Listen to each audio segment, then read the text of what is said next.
ദൃശ്യം 3 അടുത്ത മാസം 2-ാം തീയതി റിലീസ് ചെയ്യാനായിട്ടിരുന്നായിരുന്നല്ലോ. സിനിമ ഇപ്പോൾ GCCയിലുള്ള പ്രശ്നങ്ങൾ കാരണം സിനിമ ഇപ്പോൾ പോസ്റ്റ്പോൺ ചെയ്തേക്കാണ്. അത് എന്നത്തേക്കിന് റിലീസ് ചെയ്യാമെന്ന് ഈ റെക്കോർഡ് ചെയ്യുന്നത് വരെ വന്നിട്ടില്ല. വന്ന ഉടനെ തന്നെ അറിയിക്കുന്നതായിരിക്കും. ജനനായകൻ വന്നുകൊണ്ട് ഇപ്പോൾ ജനനായകൻ്റെ അപ്ഡേറ്റ് കേൾക്കുന്നത് പോലും എല്ലാവർക്കും ഇഷ്ടമല്ലാതായി തുടങ്ങിയിട്ടുണ്ട്. അത് എൻ്റെ വീഡിയോ ഒന്നും മാത്രമല്ല, പൊതുവെ അങ്ങനെ തന്നെയാണ്. പുലി വരും എന്ന് പറയും, പക്ഷെ പുലി വരത്തില്ല. ആ ഒരു അവസ്ഥയായിരുന്നു ജനനായകന്.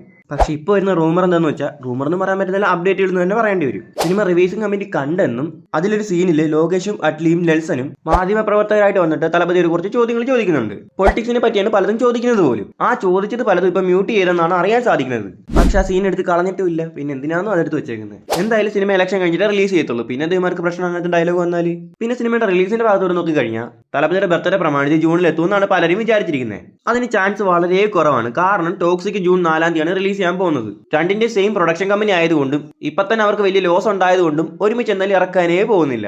അല്ലെങ്കിൽ അവർ അങ്ങനത്തെ ഒരു മണ്ടത്തരം കാണിക്കത്തില്ലെന്നാണ് എനിക്ക് തോന്നുന്നത്. ജനനായകൻ മെയ് മാസത്തിൽ റിലീസ് ചെയ്യാനായിട്ട് നല്ല ചാൻസ് ഉണ്ട്. അപ്പൊ അവർക്ക് നല്ല രീതിക്ക് മാനേജ് ചെയ്തിട്ട് റിലീസ് ചെയ്യാനായിട്ട് പറ്റും. ആദ്യം സിനിമ സെൻസർ ചെയ്തിട്ട് സർട്ടിഫിക്കറ്റ് ഇട്ടട്ടെ, എന്നിട്ട് അവർ തന്നെ ഒഫീഷ്യലായിട്ട് റിലീസ് ഡേറ്റ് അറിയിക്കുന്നതായിരിക്കും. അപ്പോൾ ഇന്നത്തെ വീഡിയോ ഇത്രയുള്ളൂ. വീഡിയോ ഇഷ്ടപ്പെട്ടാൽ ലൈക്ക് ചെയ്യുക, ഷെയർ ചെയ്യുക, സബ്സ്ക്രൈബ് ചെയ്യുക. ചാനലിലുള്ള മറ്റ് വീഡിയോസും കൂടെ കാണാൻ വേണ്ടി ശ്രമിക്കുക. അപ്പോൾ ഓക്കെ ഫ്രണ്ട്സ്, ബൈ.